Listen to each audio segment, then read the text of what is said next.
After winning this sprayer at auction, pulling it out of storage, diagnosing every problem, ordering parts, and finally getting it fixed, will it actually perform the way we need it when it really counts?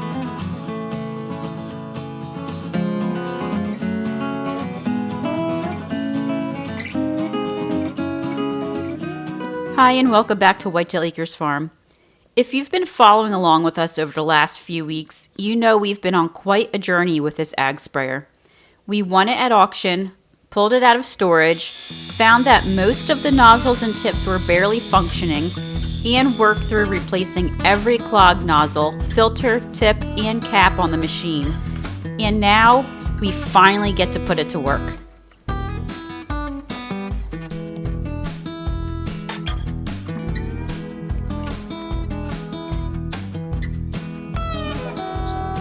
But before we jump in, I want to give you a little context for why this moment matters so much to us right now. Take a look at these fields. It's been a hot, dry summer. Our grazing paddocks have not been bouncing back the way that they normally do this time of year. The cattle have been putting pressure on the grass, and the grass just hasn't been recovering fast enough. We've actually had to dip into our hay supply this summer to supplement their grazing, which is something we don't really love doing in July. And when you're thinking about what's already gone out of the barn and what's going to need to go back in it before winter, getting these hay fields productive becomes a lot more than just a farming task. It becomes a priority. So the first thing that we needed to do was get the sprayer loaded up. We started by filling the tank with water. The sprayer holds 500 gallons, and we needed to make sure that the mixture was right. The next thing on the list was adding fertilizer itself. We use Fertrell, and if you're not familiar with them, they're a company that makes custom fertilizer blends based on your specific soil test results. I want to rinse these jugs. We've been working with them, and they put together a liquid blend specifically formulated for our fields. Oof. I think a fish died in here. Now I have to be straight with you. This stuff smells absolutely awful. It's made from fish products and seaweed, and once you get a whiff of it, you will not forget it. Ryan was not thrilled about this part of the process. This is Fertrell's liquid number 3 foliar plant fertilizer. We're going to mix this solution up and spray it about 20 gallons per acre on our hay fields that were cut just about a month ago, and hopefully this gives them a little boost of nutrients that they're going to need to develop into a strong second cutting crop for us. So we have to put about 3 of these 2.5 gallon jugs in to 500 gallons of water. That was the recommended dilution from our soil test. So we're going to go ahead and get that in there now and rinse the jugs out, get all that in there, and then we'll start spraying. But here's what it delivers. This liquid blend is loaded with rich bioavailable nutrients. Fish-based fertilizers are high in nitrogen and amino acids, and that feeds the soil biology as much as it feeds the grass.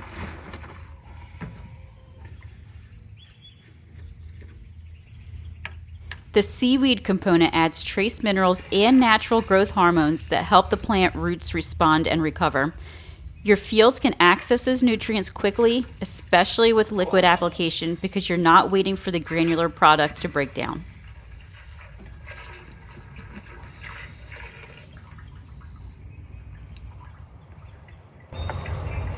This is all organic ingredients, so don't really need to wear a respirator or anything. There's no chemicals in there, but it stinks pretty good, so maybe I should.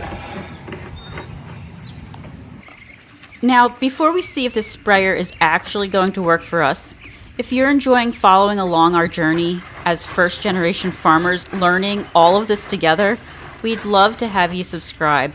And if you'd like to help us continue investing back into the farm and sharing everything that we learn along the way, you can also become a channel member by clicking on the join button below. We truly appreciate all of your support.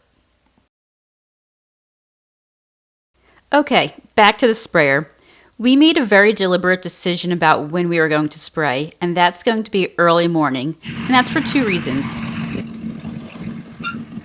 The first reason is temperature.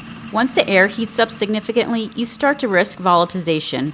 Essentially, the liquid fertilizer can evaporate before it even has a chance to absorb into the plant or the soil. You want that product where it can do work, not drifting off into the air. The second reason is actually more important. Grass, like all other plants, have tiny spores called stomata. In the cooler morning hours, those pores open. The plant is actively transpiring, actively taking in what's around it. If you spray a foliar fertilizer while the stomata is open, the plant can uptake the nutrients directly through the leaf surface. As the day heats up, those pores close as a protective response to the heat and water loss.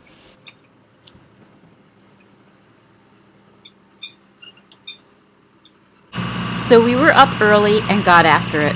We filled that sprayer, brought it out into our first field, lowered those booms, and then prayed for success.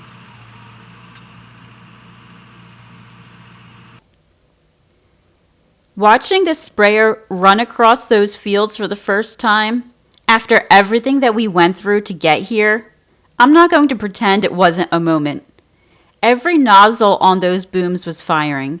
The coverage was even, the rate was consistent. The machine that we bought at auction for a fraction of the price, that sat neglected, that had clogged nozzles and worn parts and a tire full of water, it was doing its job. We worked our way methodically through all of the hayfields. The booms opened up and we got full coverage across each pass. Ryan kept an eye on the pressure, monitored those boom heights, and made sure that we weren't missing any areas or overlapping too much.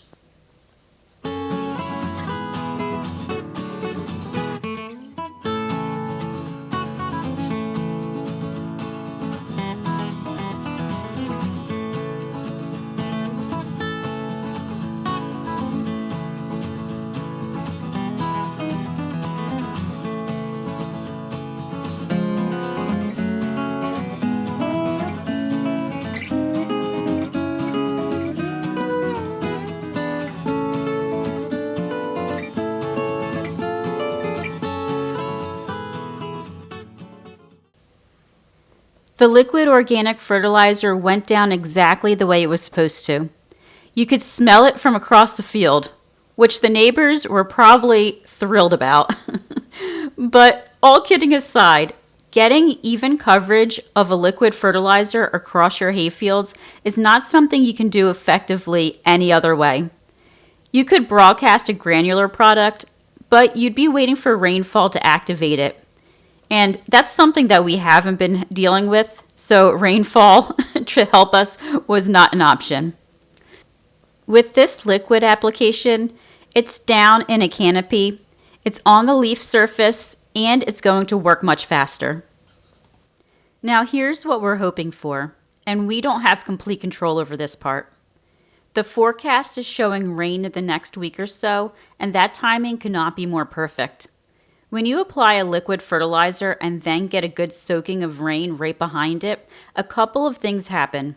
The rain helps carry soluble nutrients down into the root zone, getting them below the surface where the roots can take them up.